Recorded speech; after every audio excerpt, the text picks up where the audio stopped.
Ok, donc l'enregistrement est démarré. On va pouvoir commencer. On va attendre de commencer. Voilà. Donc aujourd'hui, je vais vous parler des infections bactériennes en réanimation. C'est un cours qui aura plusieurs parties, probablement deux, peut-être trois, on verra. Ça dépend à quelle vitesse on avance. L'objectif, c'est de revoir un petit peu de la bactério et de l'infectio appliquée à la réanimation et d'autant plus appliquée à notre réanimation neurotraumatologique. Sur cette première partie de cours, on va revoir des choses que vous avez déjà vues, dont certaines que vous pouvez considérer comme assez simples. Donc, n'hésitez pas si vous avez des questions. Euh, et puis, voilà, on va y aller tranquillement. Donc, déjà, pour commencer, on commence simple.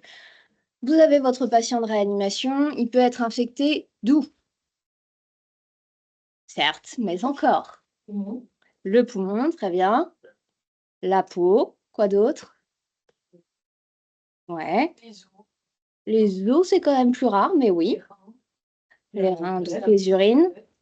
Le LCR, on peut avoir des infections neuroméningées et, et le tige.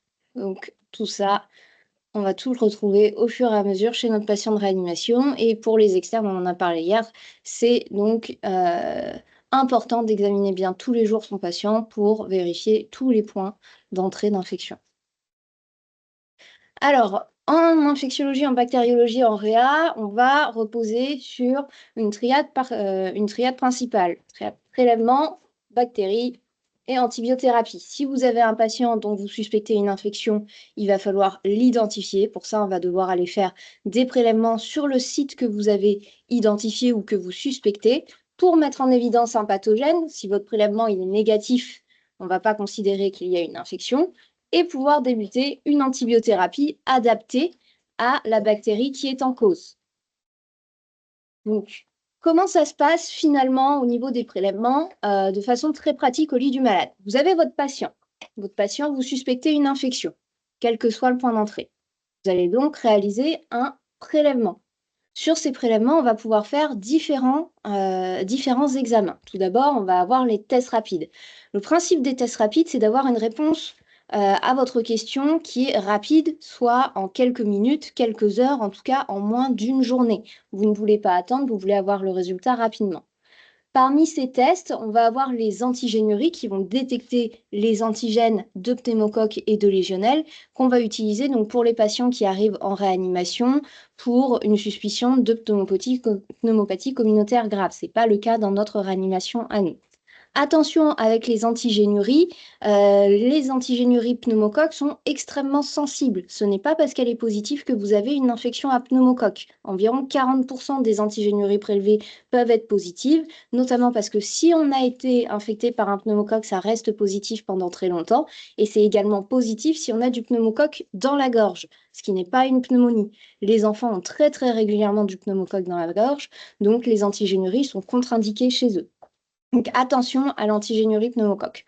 En revanche, l'antigénurie légionnelle, elle est très spécifique. Si elle est positive, vous pouvez vous dire que vous avez une légionnelle. Elle est en revanche rarement positive. Vous avez 1,4 à 2% des prélèvements qui vont être positifs chez les patients qui ont déjà une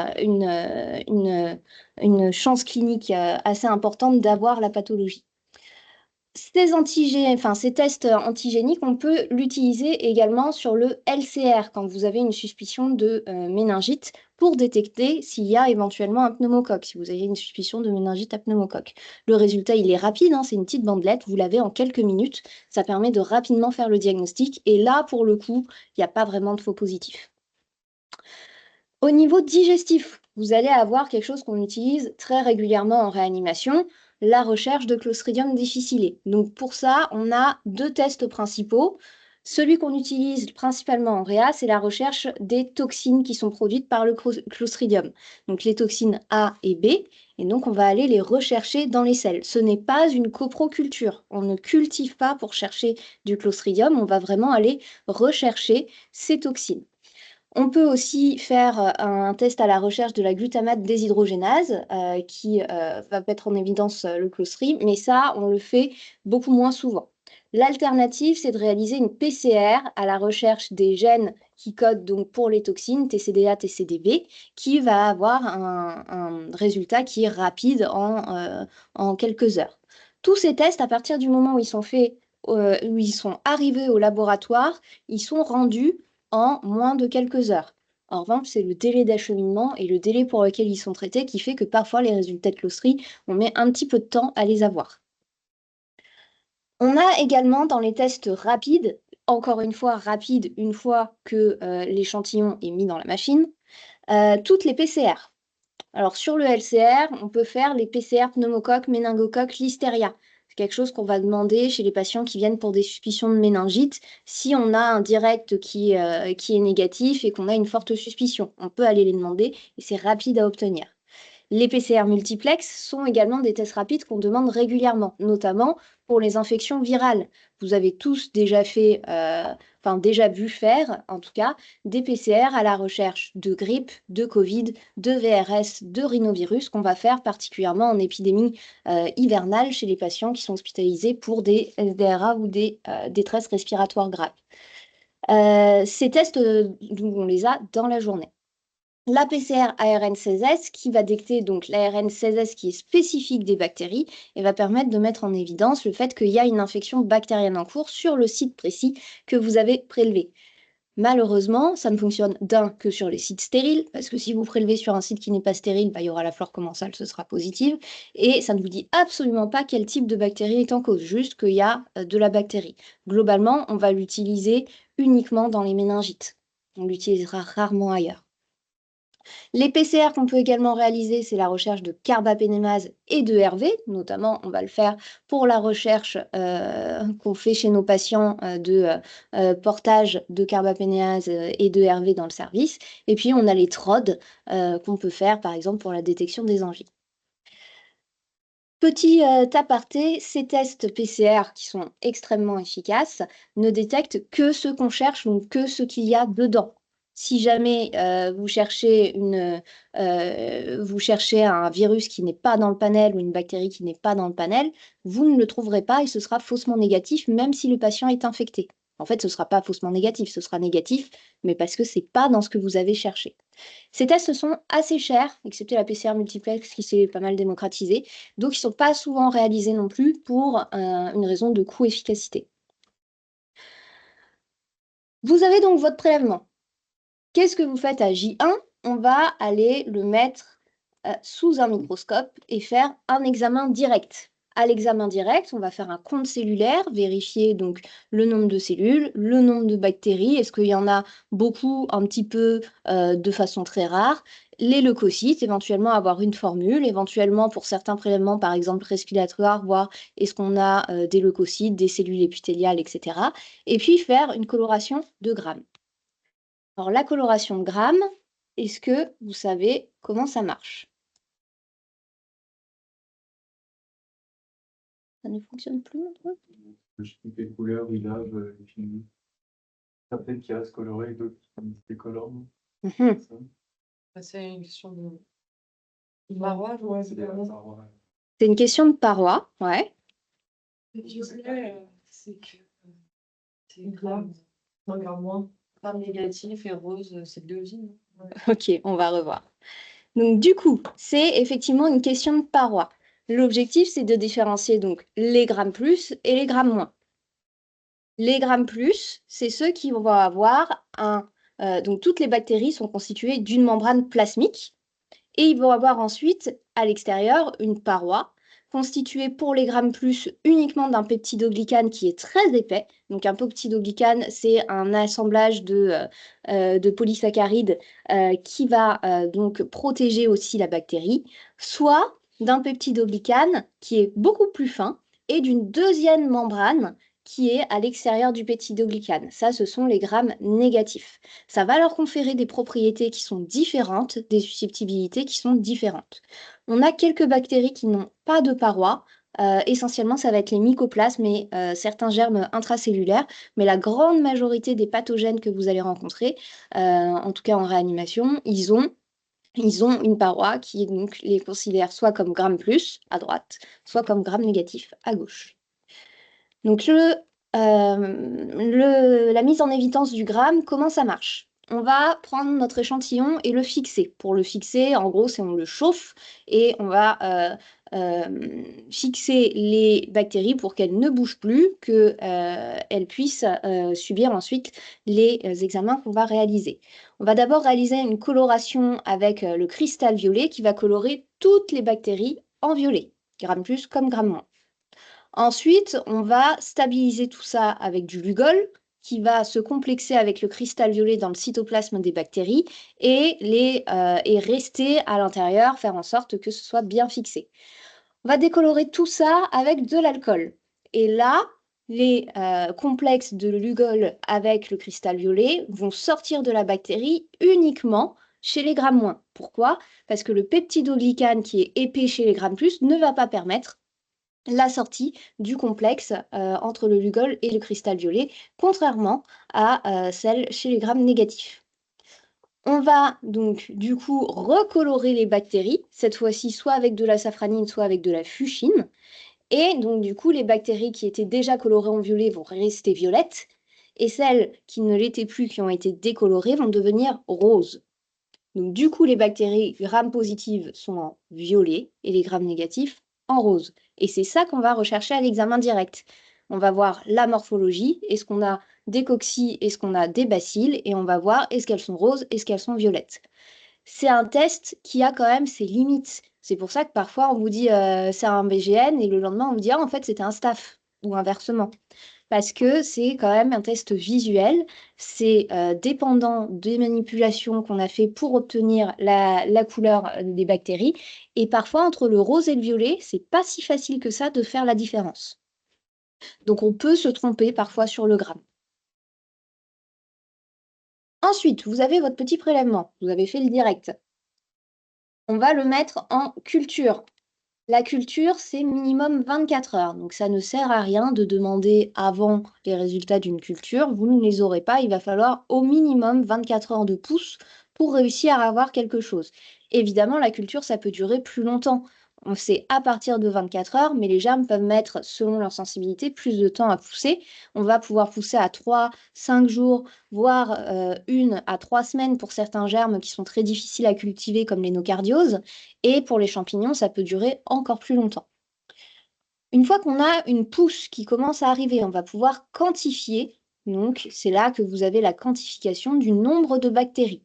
Il y a des seuils sur les différents prélèvements, qu'on va réaborder après, sauf sur les sites stériles. Si vous prélevez du LCR, si vous prélevez du liquide pleural, il n'est pas censé y avoir de bactéries à l'intérieur. Donc, à partir du moment où vous en avez, c'est pathologique. Une fois qu'on a l'identification, il va falloir, qu'on a la culture qui est positive, on va passer à l'identification de la bactérie.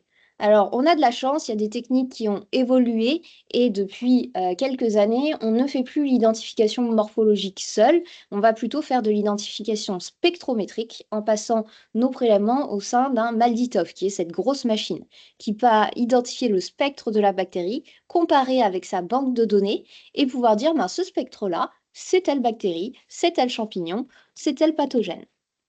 Ça va permettre une très bonne identification des grammes plus comme des grammes moins de la majorité des pathogènes. On va identifier 95% des genres de bactéries et à peu près 70 à 90% des espèces. Encore une fois, on ne cherche que ce qui est dans la banque. Donc si on a un pathogène qui n'est pas dedans, il ne sera pas identifié. Donc du coup, il faudra qu'on repasse sur une identification morphologique. Excusez-moi, je vérifie juste là. J'ai un peu... Non, j'ai cru qu'il y avait quelqu'un en attente. On va également pouvoir, grâce au MALDI-TOF et aux spectres qui sont identifiés, détecter les carbapénémases qui ont un spectre particulier à la spectrophotométrie. Donc, on pourra les détecter et détecter leur type chez les bacilles gram négatifs. Le MALDI-TOF, c'est préféré à l'identification morphologique puisque ça a montré qu'une identification MALDI-TOF était beaucoup plus rapide, on l'a en 1 heure, et elle permet une baisse de la mortalité chez les patients infectés, que ce soit en réanimation ou hors réanimation par rapport à l'identification morphologique. On a un gain de temps, on a un gain de spécificité et donc on a un meilleur traitement des patients et des germes en cause.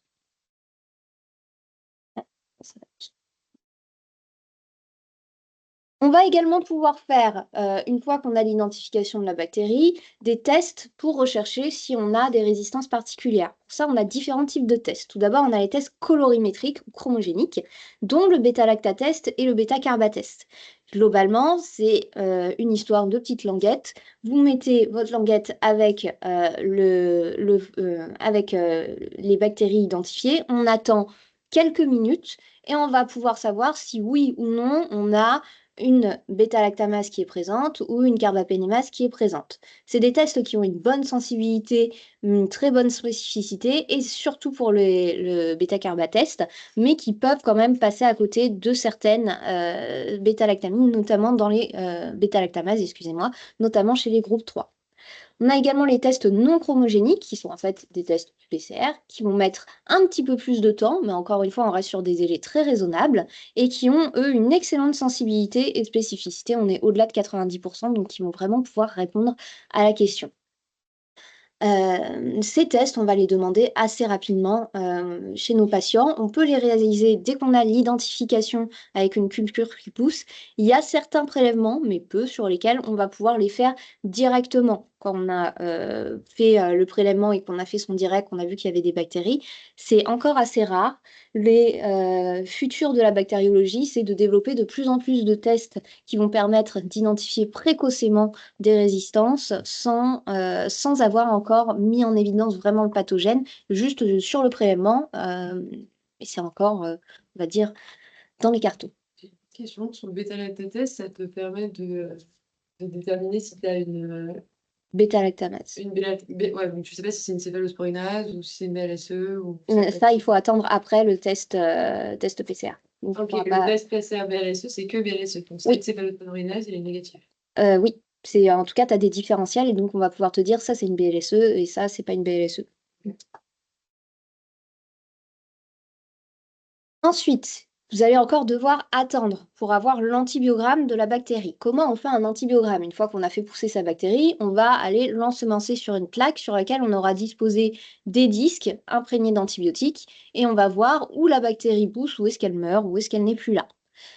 Cet antibiogramme, ça s'appelle la méthode des disques. Il y en a d'autres qui existent. Il y a les antibiogrammes par microdilution qui sont faites par une machine qui va analyser en fait dans différentes dilutions d'antibiotiques à partir d'où ça va pousser, ça va pas pousser. Et on a les bandelettes ITES. C'est une petite bandelette qui a une concentration d'antibiotiques différentielle entre le haut et le bas de la bandelette. Vous la mettez sur une plaque de bactéries et vous allez voir une espèce de goutte qui va se former avec à l'arc de la goutte, donc là où la bactérie est complètement inhibée, et plus elle se rétrécit le long de la bandelette, là où finalement l'antibiotique va être de moins en moins jusqu'à ne plus être actif. Ça permet de détecter les CMI précises, plus ou moins précises, des bactéries.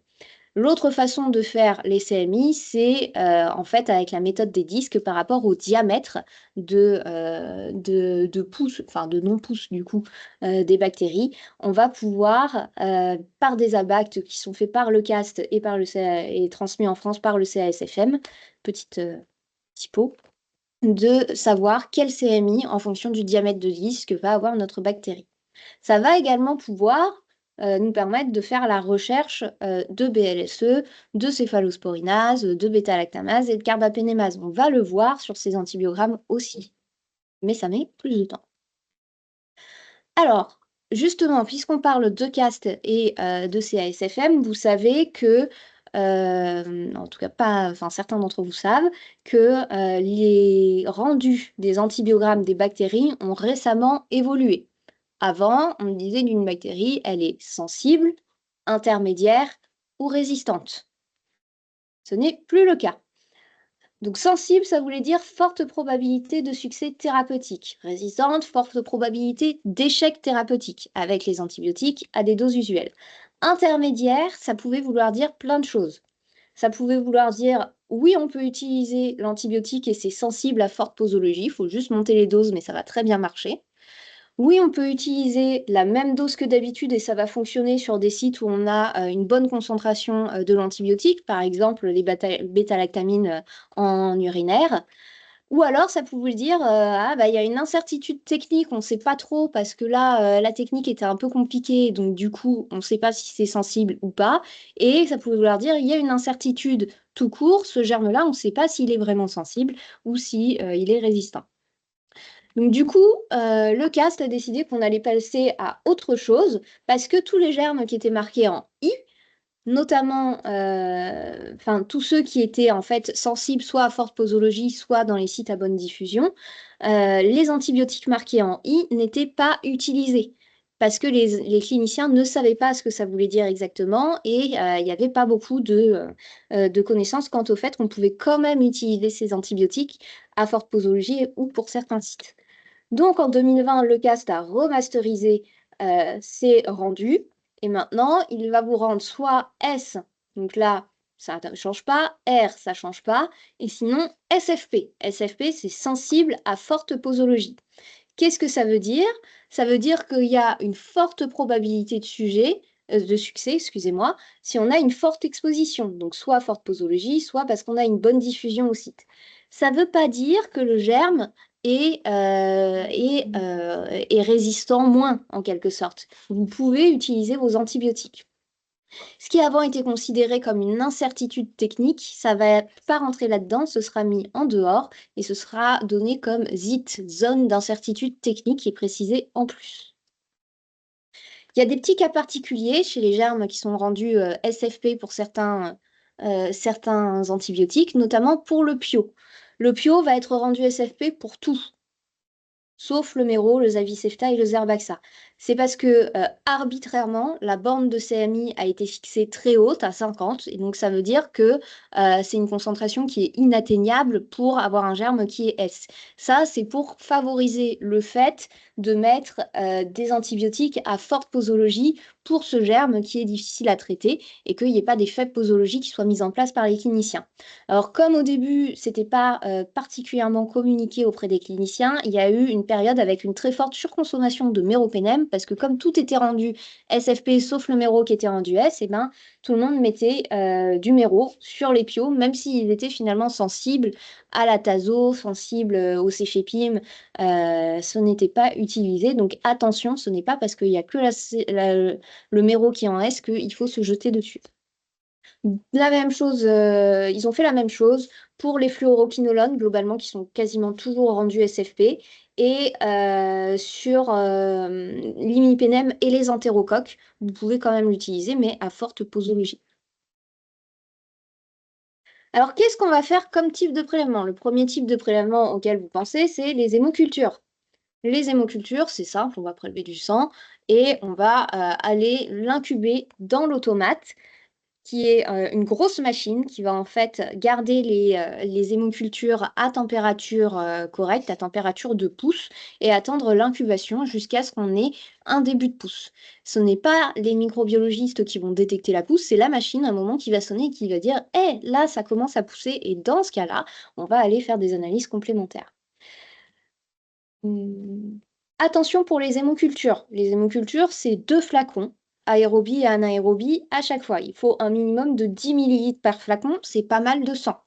Et pour bien détecter une bactériémie, il va falloir beaucoup de sang. On dit que classiquement, pour avoir une sensibilité qui est correcte, il faut au moins 50-60 ml de sang, donc 2 ou à 3 paires d'hémocultures. Si vous faites juste une paire d'hémocultures en périphérie, vous êtes beaucoup moins sensible, vous avez moins de chances de mettre en évidence une bactériémie, et encore moins si vous ne le faites pas au moment d'un pic fébrile ou d'une décharge dans lequel votre bactérie est en train de circuler dans le sang. Si jamais vous voulez mettre en évidence une infection de cathé, vous allez prélever des hémocultures différentielles, donc sur tous les cathéters et en périphérie. Et on pourra dire qu'il y a effectivement une infection de dispositif si on a un différentiel de pouce de plus de 2 heures entre le dispositif incriminé et les autres prélèvements. Donc les hémocultures, on les a mis en culture. Pareil, on va identifier, une fois qu'elles ont sonné, un examen direct avec 1 gramme. On va pouvoir faire des PCR sur les hémocultures qui ont sonné, par exemple pour rechercher le gène MECA pour la résistance des staphylocoques aureus, qui va nous permettre de rapidement savoir s'ils sont métis ou pas. Et puis, on va réisoler le flacon, le mettre en culture pour avoir un antibiogramme. On va avoir au bout de 24 heures l'identification par Malditoff et l'antibiogramme simultanément. Les autres prélèvements qu'on va pouvoir réaliser. Prélèvement pulmonaire. Un patient qui n'est pas intubé, on va lui faire un ECBC. En fait, je vais vous poser des questions parce que là, ce n'est pas assez participatif. Le CBC, c'est sensible, mais c'est peu spécifique parce qu'il va aussi reprendre la colonisation oropharyngée. C'est idéalement fait si jamais on est aidé par un kinésithérapeute parce qu'il va falloir faire des crachats qui sont induits pour avoir une meilleure sensibilité. Sinon, le patient, il va cracher le glavio qui est au fond de sa gorge et on va forcément avoir une très mauvaise spécificité, même si on a une très bonne sensibilité. Il y a un risque élevé donc, de colonisation et donc le seuil, il est élevé également. Il faut un seuil élevé de bactéries pour pouvoir dire qu'on a une vraie infection pulmonaire. Qu'est-ce qu'on a d'autre comme prélèvement après du moins sensible du plus sensible au moins sensible chez les patients intubés? Allez, l'aspiration trachéale, donc effectivement elle aussi peu sensible, très sensible mais peu spécifique. Elle est facile à réaliser, hein, il suffit d'aller aspirer en intratrachéal, mais elle risque de montrer plus une colonisation ou alors une trachéobronchite qui est aussi une infection mais qu'on ne traite pas forcément. Et donc du coup, elle a aussi un seuil qui est élevé à 10 puissance 5. Chez nos patients de réanimation, il peut y avoir des colonisations et donc du coup, il faut vraiment faire attention aux aspirations bronchiques. En revanche, pour les germes qui sont difficiles à détecter, c'est assez intéressant parce que comme elles sont plus sensibles, elles vont les détecter beaucoup plus facilement. Qu'est-ce qu'on fait d'autre? Ouais, et avance. Pardon? Un PDP. Allez, les PDP. Les PDP, c'est extrêmement spécifique. Pour le coup, ça va vraiment mettre en évidence, si on met en évidence une bactérie, on sait que la bactérie est bien présente et que c'est très probablement une infection. En revanche, elles sont assez peu sensibles. C'est-à-dire que comme le PDP, est-ce que vous savez tous ce que c'est? Très bien. Donc le PDP, c'est un prélèvement distal protégé, c'est un prélèvement à l'aveugle qu'on va réaliser en distalité dans le poumon. Donc en fait, c'est un tuyau dans le tuyau. Vous avez un premier tuyau que vous allez insérer par la sonde d'intubation et pousser à l'aveugle, qui va probablement descendre jusqu'au fond de la branche droite, parce que anatomiquement, c'est elle qui est plus verticale que la gauche, et donc ça va descendre jusqu'au fond. Et là, on va sortir un tuyau qui était à l'intérieur, protégé par le premier, pour qu'il ne soit pas contaminé au moment du passage dans la sonde d'intubation, dans la trachée, etc. On va le sortir et aller injecter un petit peu de sérum physiologique récupéré pour aspirer les bactéries qui sont présentes à cet endroit-là.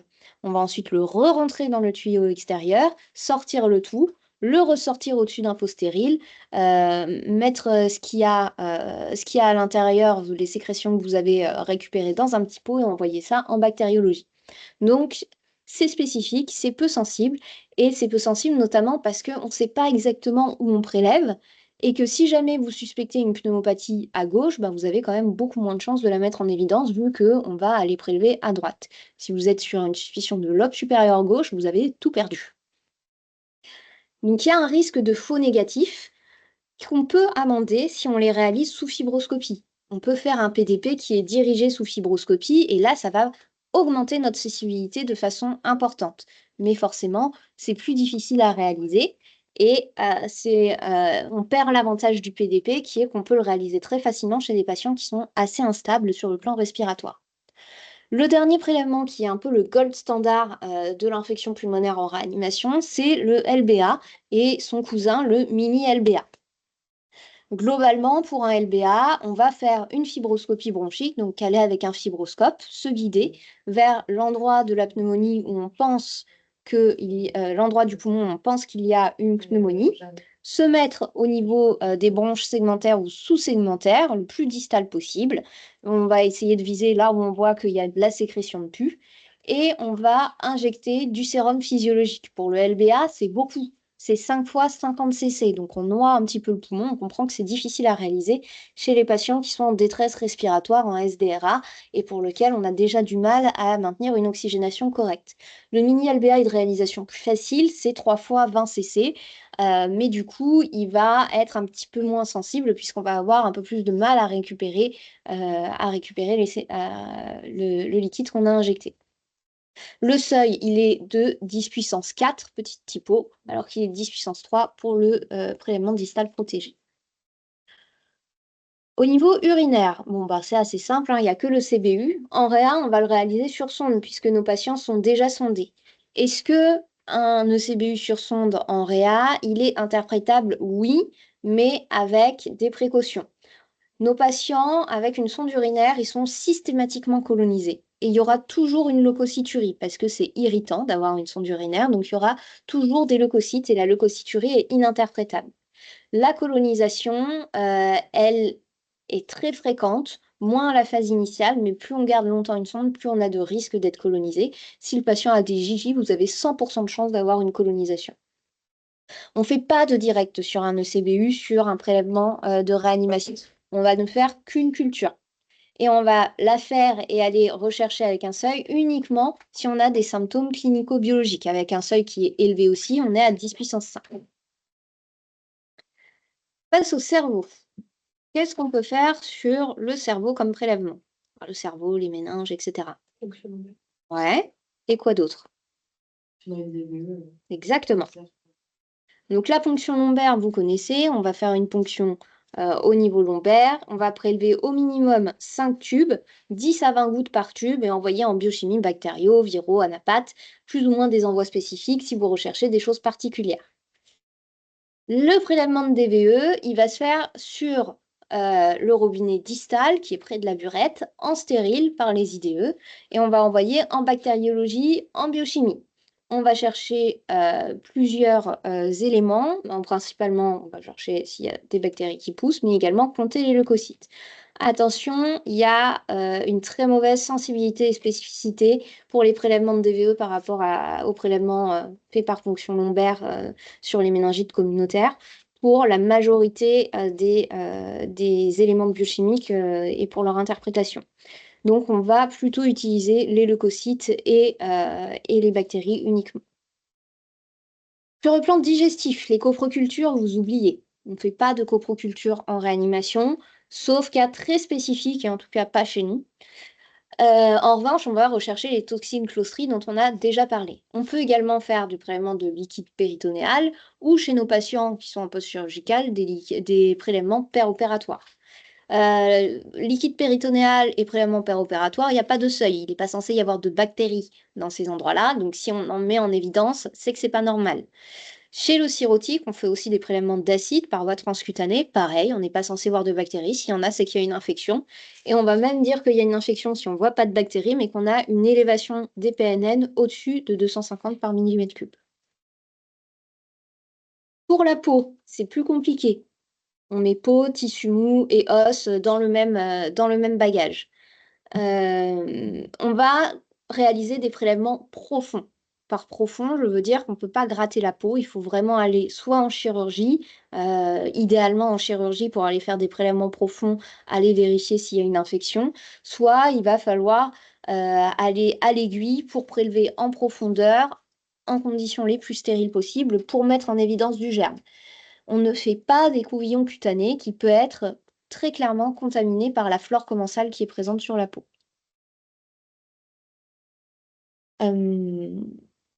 Au niveau des bactéries, qu'est-ce qu'on va mettre en évidence? On va commencer par les bactéries à gram positif. Les premières, c'est les bacilles. Globalement, dans les bacilles, lesquelles sont d'intérêt pour nous, il y aura le Clostridium et la Listeria. On a également les pseudofilamenteux. Donc ça, c'est quand même très rare d'en avoir, c'est les nocardioses et les actinomyces.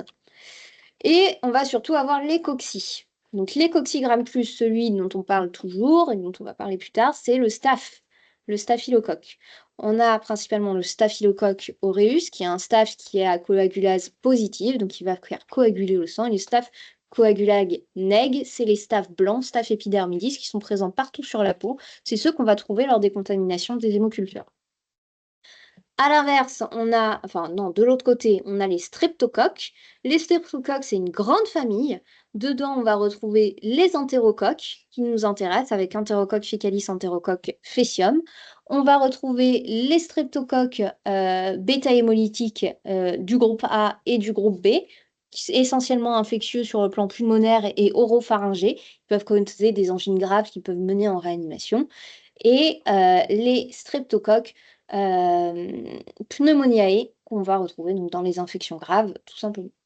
Streptocoque, staphylocoque, comment on les différencie? Cette question est pour les externes. Streptocoque et staphylocoque, comment on les différencie à l'examen direct à votre avis?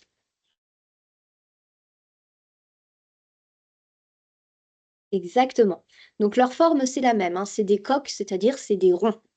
Ce n'est pas des bacilles qui sont allongés. En revanche, c'est leur disposition. Vous allez avoir plusieurs germes qui vont être donc en chaînette les uns à la suite des autres. Le streptocoque, c'est même en diplocoque, c'est-à-dire qu'il y en a deux l'un à côté de l'autre et ça fait des mini-chaînettes. Ou alors en amas, ça fait des petits tas et ça, c'est le staphylocoque. Donc c'est exactement comme ça qu'on les différencie. Pour les BGN, donc on va déjà avoir je suis sûre. Oui, tout à fait. Pour les BGN, on a donc les coccygrammes négatifs qui sont assez rares. On en a deux principalement, le gonocoque et le méningocoque, d'intérêt pour nous. On a les cocobacilles. Les cocobacilles sont représentants principal pour nous, ça va être Haemophilus influenzae. Globalement, on dit toujours que c'est une bacille, c'est pas exactement un bacille, mais c'est ce représentant-là qui va nous intéresser. Ceux qu'on retrouve un petit peu moins souvent, ceux qui ont une forme de virgule et qui ont généralement des pili qui vont permettre de les propulser et d'avoir une infectiosité plus importante. On a Helicobacter pylori, dont vous connaissez donc l'infectiosité au niveau digestif. Et puis, ceux qui nous intéressent vraiment principalement, les bacilles gram-négatifs. Et là, on a la grande famille des entérobactéries et essentiellement le pseudomonas qui vont nous intéresser particulièrement. Si on reprend la composition d'une bactérie, vous avez un cytoplasme avec une membrane plasmique chez toutes les bactéries. Ensuite, on va avoir une paroi. La paroi, elle peut être, comme on a vu, soit avec un peptidoglycane très épais, soit avec un peptidoglycane plus fin et une deuxième membrane. Certaines bactéries vont également avoir ce qu'on appelle une capsule. La capsule, elle peut être soit assez rigide et les protéger, soit être extrêmement visqueuse, un peu comme un slime, comme les colis qui peuvent avoir ça, ou d'autres bactéries. Et donc ça va permettre d'augmenter leur contagiosité, d'augmenter leur adhérence également, et la création de biofilms qui les rendront plus pathogènes sur les dispositifs, ou en tout cas sur les dispositifs implantables. À l'intérieur de la bactérie, on va avoir du matériel chromosomique que vous voyez ici, qui est libre. Il n'y a pas de noyau comme dans nos cellules à nous. C'est du matériel qui se balade dans le cytoplasme, qui se balade et qui va être transcrit en ARN. Vous avez le ribosome qui va être présent au niveau du cytoplasme et qui va transcrire cet ARN en protéines, notamment pour la synthèse du peptidoglycane et de toutes les protéines nécessaires à notre bactérie. Et puis, il peut y avoir des petits pili qui vont permettre donc soit la propulsion, soit l'adhérence de nos bactéries. Les pili, il n'y a quasiment que les bactéries qui en ont. Dans les cellules humaines, il n'y en a pas, excepté dans les gamètes. Ah oui, pardon. Du coup, une fois qu'on a fait le tour des structures de la bactérie, ça va nous permettre de comprendre assez facilement où agissent tous les antibiotiques. Premiers antibiotiques, les bêta-lactamines, les glycopeptides, comment ils vont agir? Ils vont agir en inhibant la synthèse de la paroi bactérienne. Donc pour qu'ils agissent, il faut qu'il y ait une paroi. S'il n'y a pas de paroi, ils seront inefficaces, d'où leur inefficacité sur le mycoplasme, sur les intracellulaires anaérobies. On va revenir après. Le deuxième antibiotique, deuxième mécanisme d'action des antibiotiques, c'est par déstabilisation de l'ADN.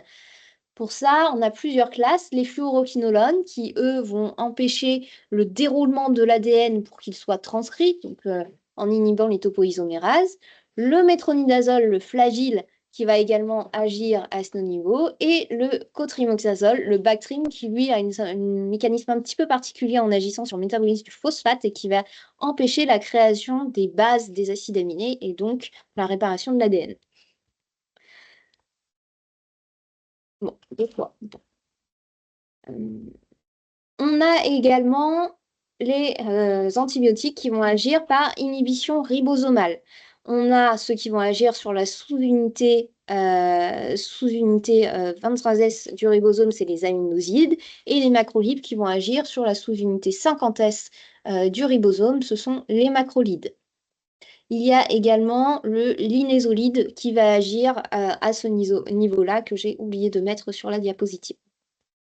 Ceux qui agissent par déstabilisation membranaire, c'est la daptomycine. La daptomycine, il a un comportement assez particulier. Il va créer en fait des canaux en se polymérisant entre les différentes molécules de daptomycine, s'insérer dans la membrane et créer un canot calcique qui va entraîner un afflux d'ions à l'intérieur du cytoplasme et une explosion de la bactérie. Et du coup, il me manque ceux qui agissent sur la transcription de l'ARN. C'est pas grave. Nos antibiotiques vont avoir différents paramètres de pharmacocinétique et de pharmacodynamie. Est-ce que vous connaissez les différents types d'actions pharmacocinétiques des antibiotiques qui sont globalement sur la diapositive? Ouais. Et le troisième?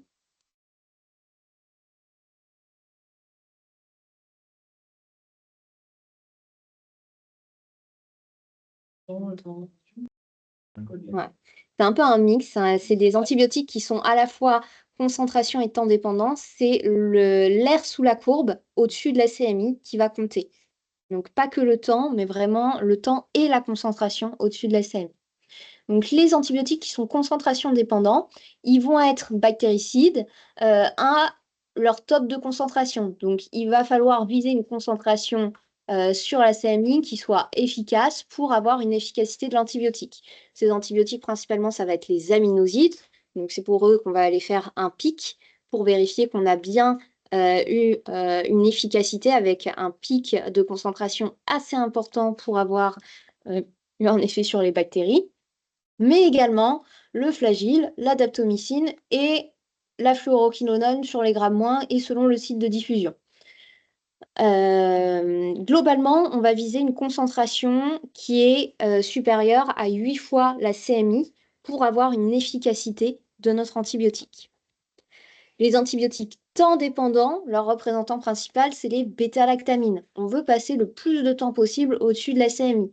Quelle implication ça va avoir? Ça va avoir qu'on va devoir les donner en continu, en réanimation. C'est ça qui va nous permettre d'avoir l'efficacité la meilleure possible en n'ayant pas une administration intermittente.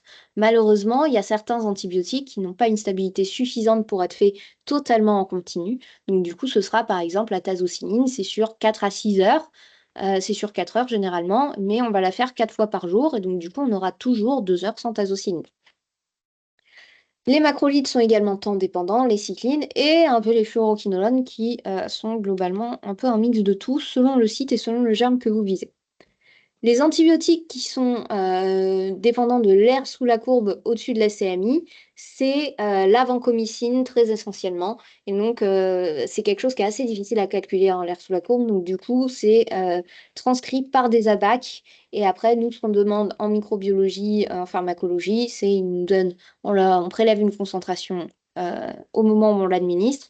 En réanimation, on va plutôt l'administrer en continu et ils vont nous dire, OK, on est dans les cibles de la UC sur CMI, mais c'est vraiment sur des ABAC. On ne peut pas le savoir directement.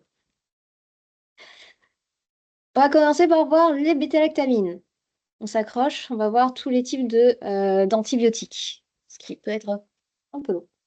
Les bêta-lactamines, comment ça fonctionne? Est-ce que vous savez?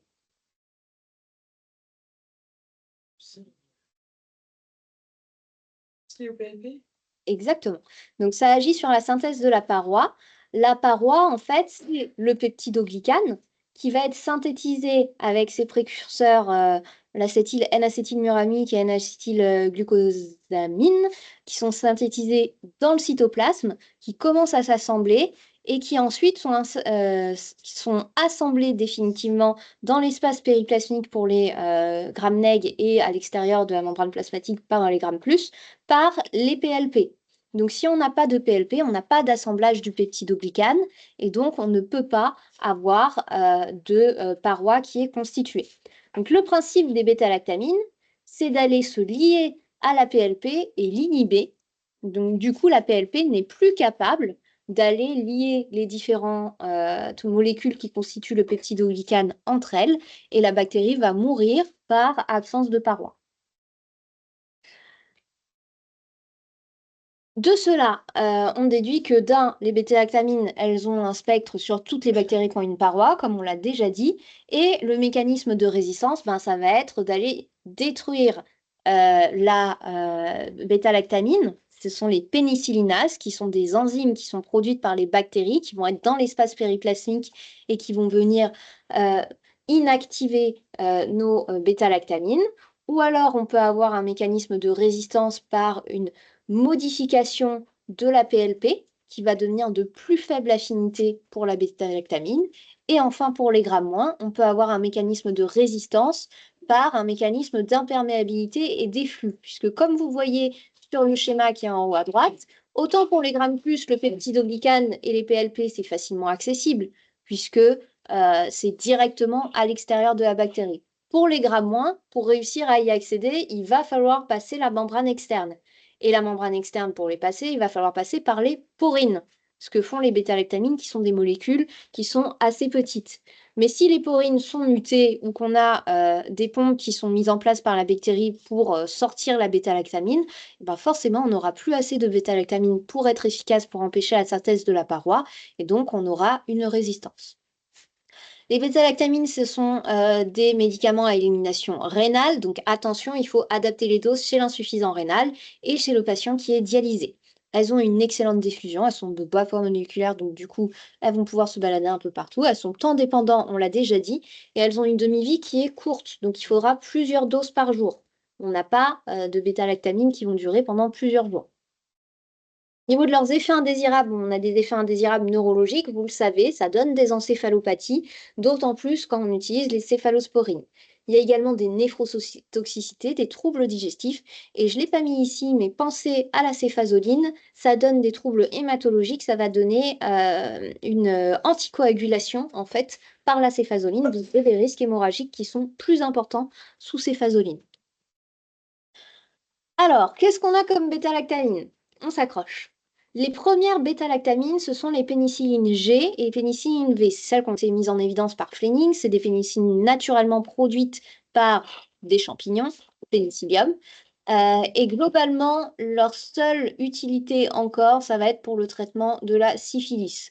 Sinon, on les utilise plus beaucoup.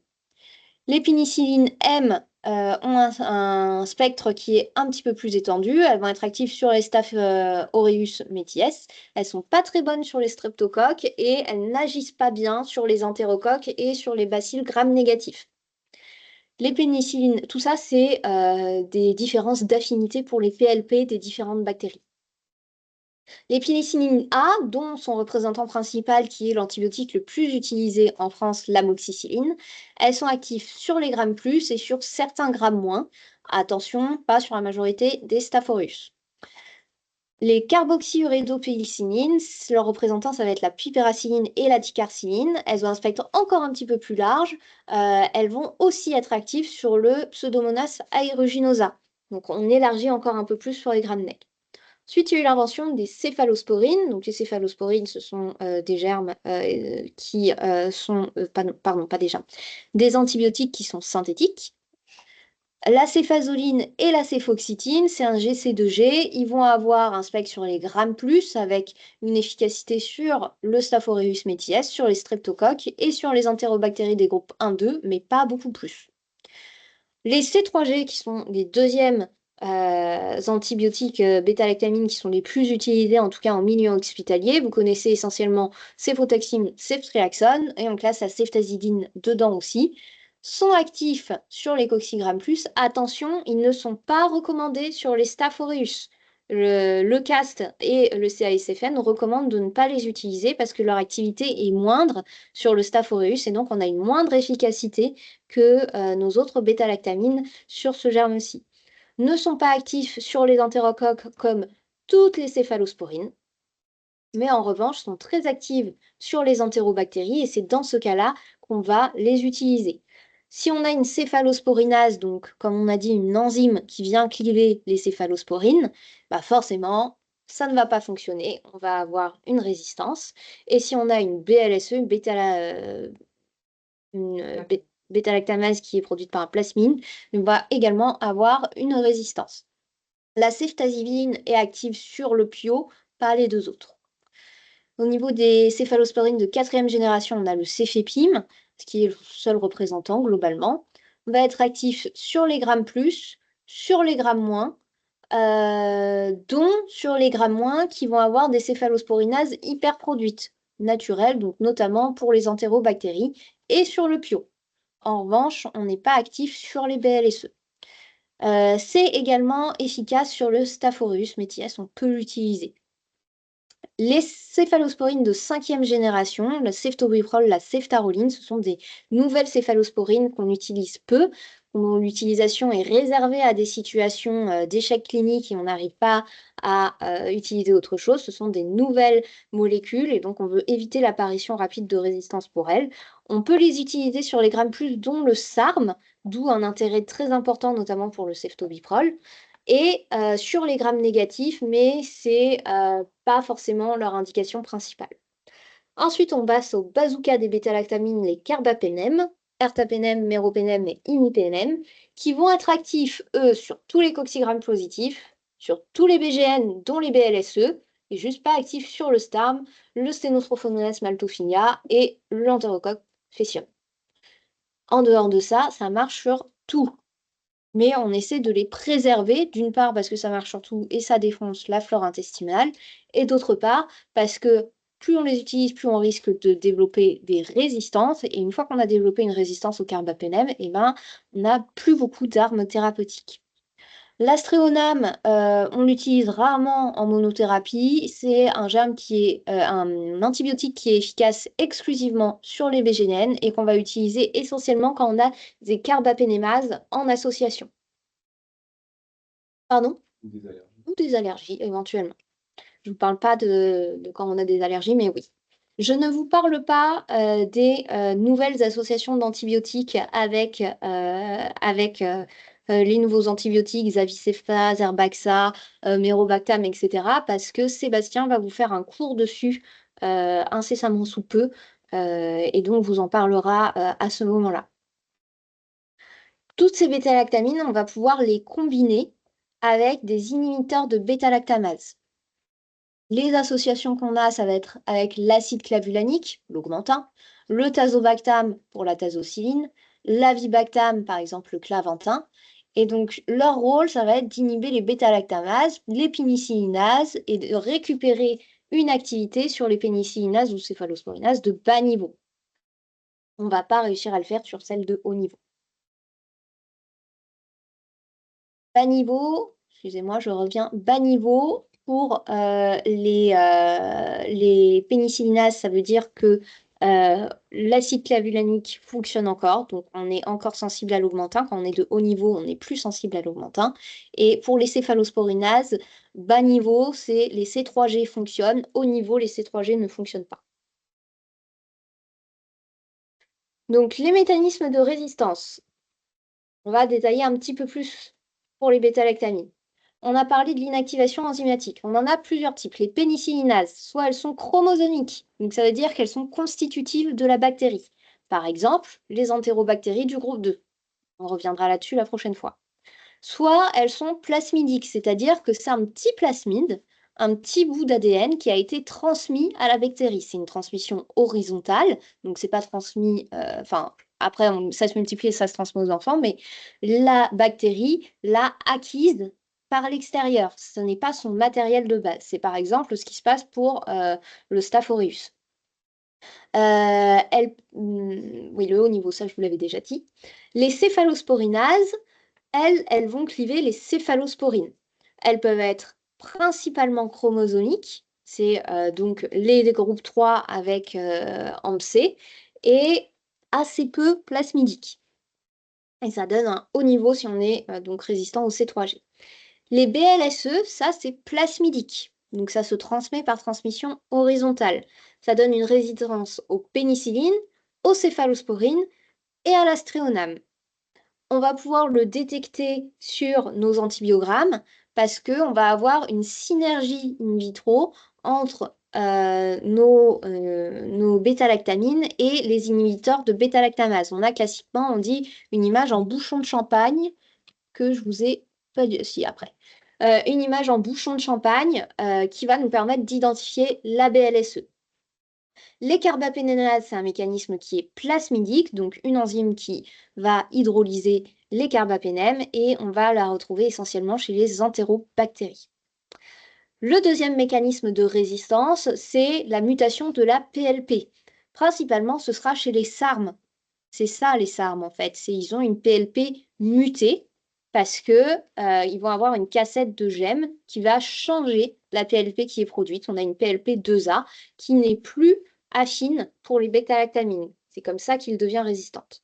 Il y a d'autres bactéries qui peuvent avoir des PLP différentes, notamment le pneumocoque, ça donne une PLP mosaïque, d'où les pneumocoques de sensibilité diminuée aux pénicillines, l'hémophilus et les entérocoques. Et enfin, le mécanisme d'imperméabilité des flux, il est essentiel chez le PIO. Le PIO va avoir des mécanismes d'efflux et d'éporine qui vont entraîner une résistance aux bêta-lactamines. Alors, un petit peu d'antibiogramme. Tout à gauche, vous avez un colis. Et ce colis, comme vous le voyez, il a un diamètre qui est nul pour l'amoxicilline, la ticarcilline, la ceftaroline. C'est écrit en dessous, j'aurais peut-être pas dû vous le mettre, mais donc du coup, ce colis, il a une pénicillinase, puisque les pénicillines sont inhibées.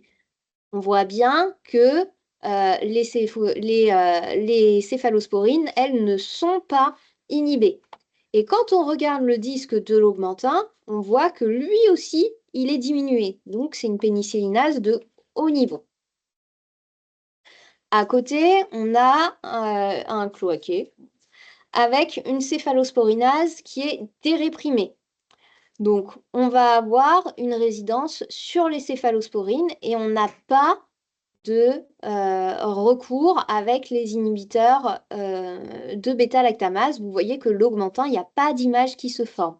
Contrairement au BLSE, où vous avez du coup adjonctif aux inhibiteurs de bêta-lactamase, ces images-là qu'on appelle en bouchon de champagne, parce que vous avez un disque et un retour juste à côté ici, qui est en fait là où il y a la diffusion de l'acide clavulanique, qui met en évidence que ça, c'est une BLSE. Aussi, il y a une différence sur les fluoroquinolones et Alors, les aminosides aussi, non? Non, en fait, BLSE, attention, les BLSE, ça ne rend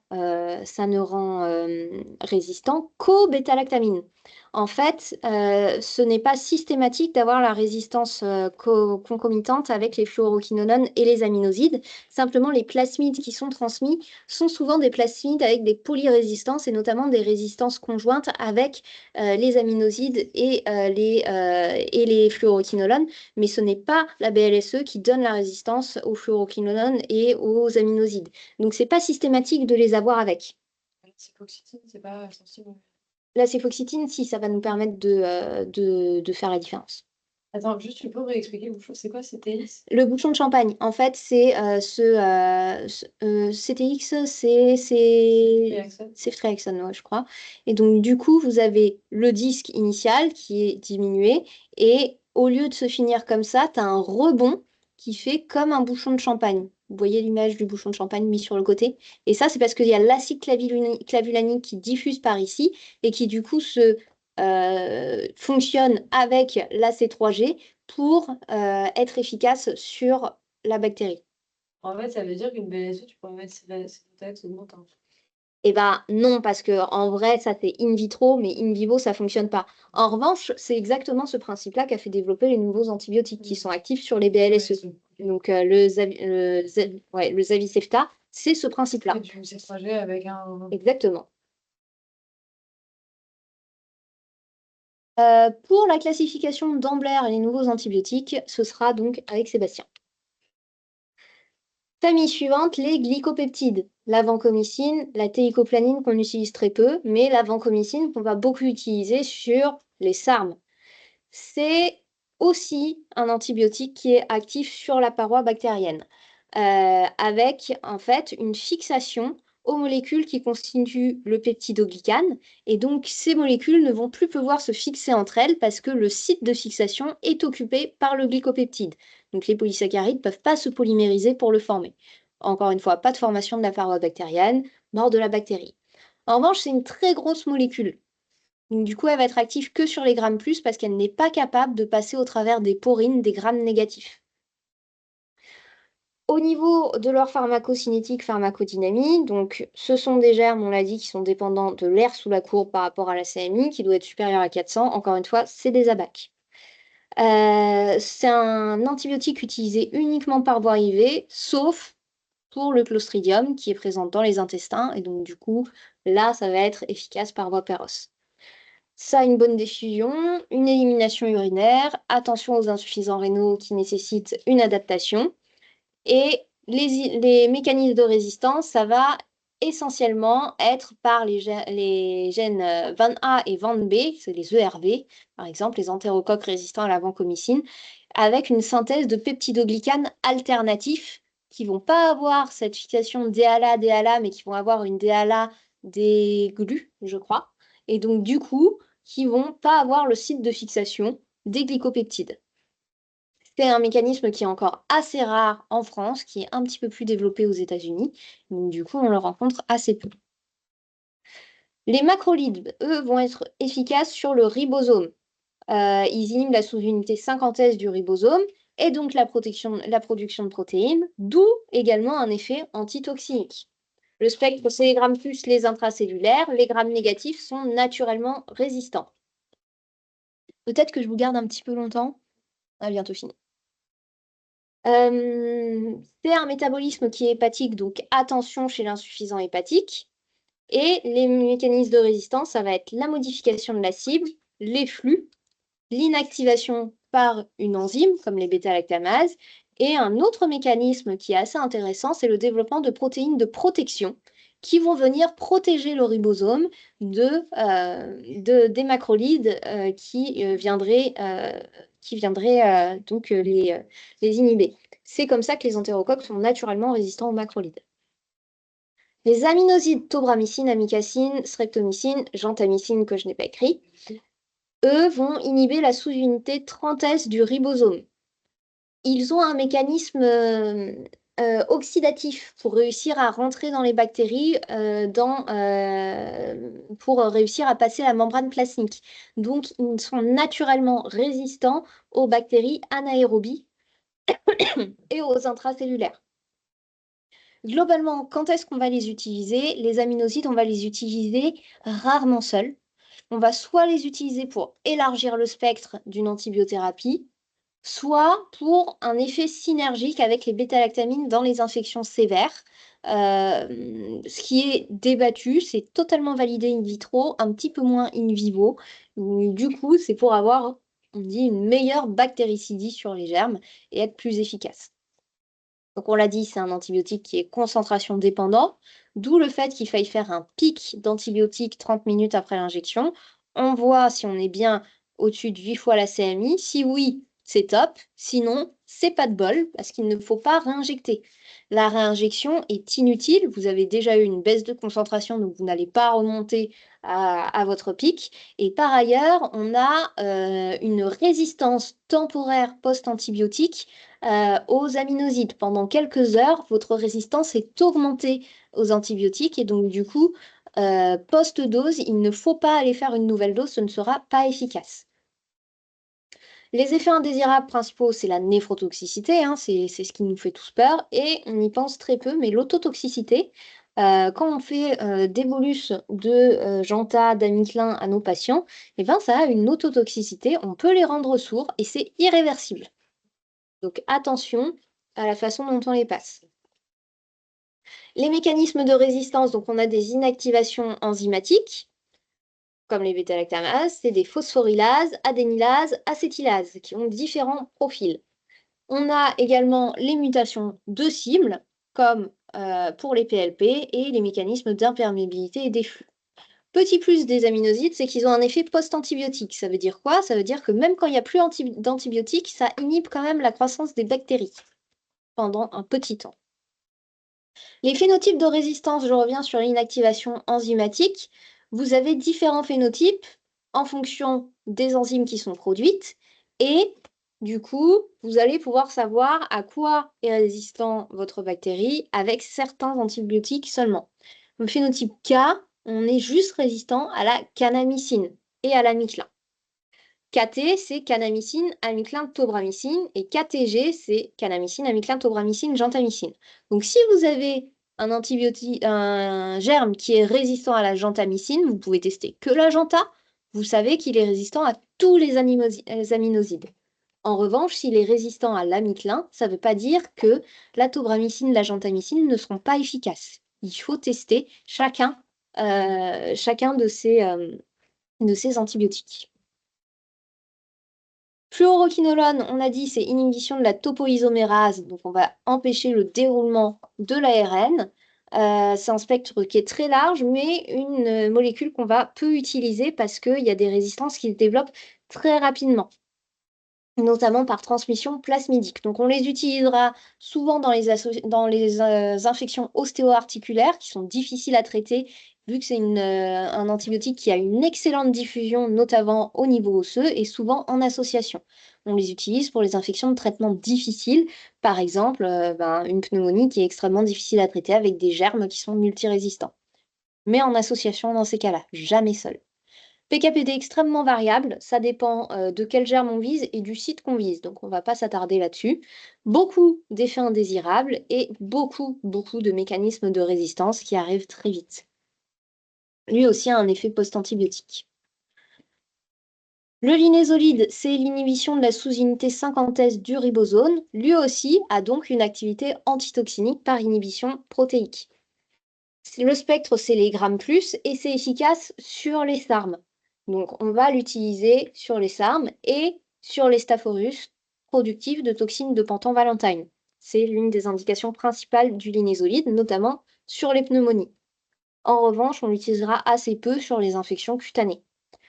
Il est temps dépendant, il a une très bonne biodisponibilité et il a extrêmement peu de résistance. C'est extrêmement rare, donc c'est un antibiotique qui est efficace, mais qui n'est pas un antibiotique de premier recours.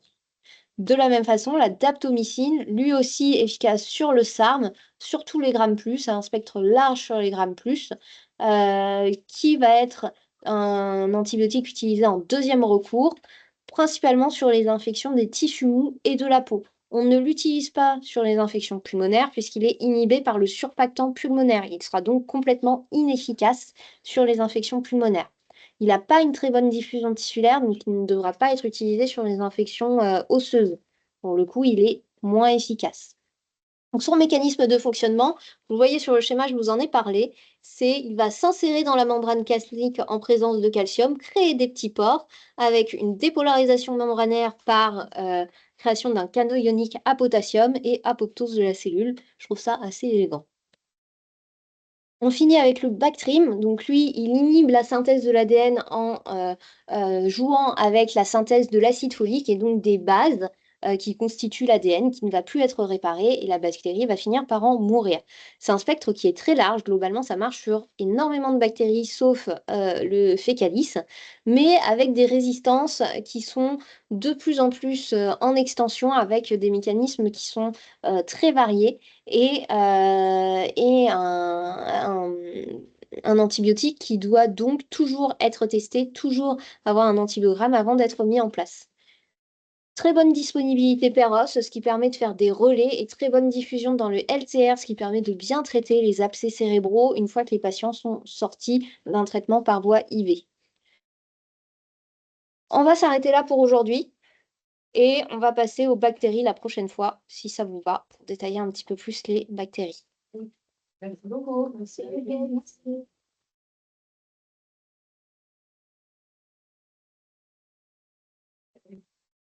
La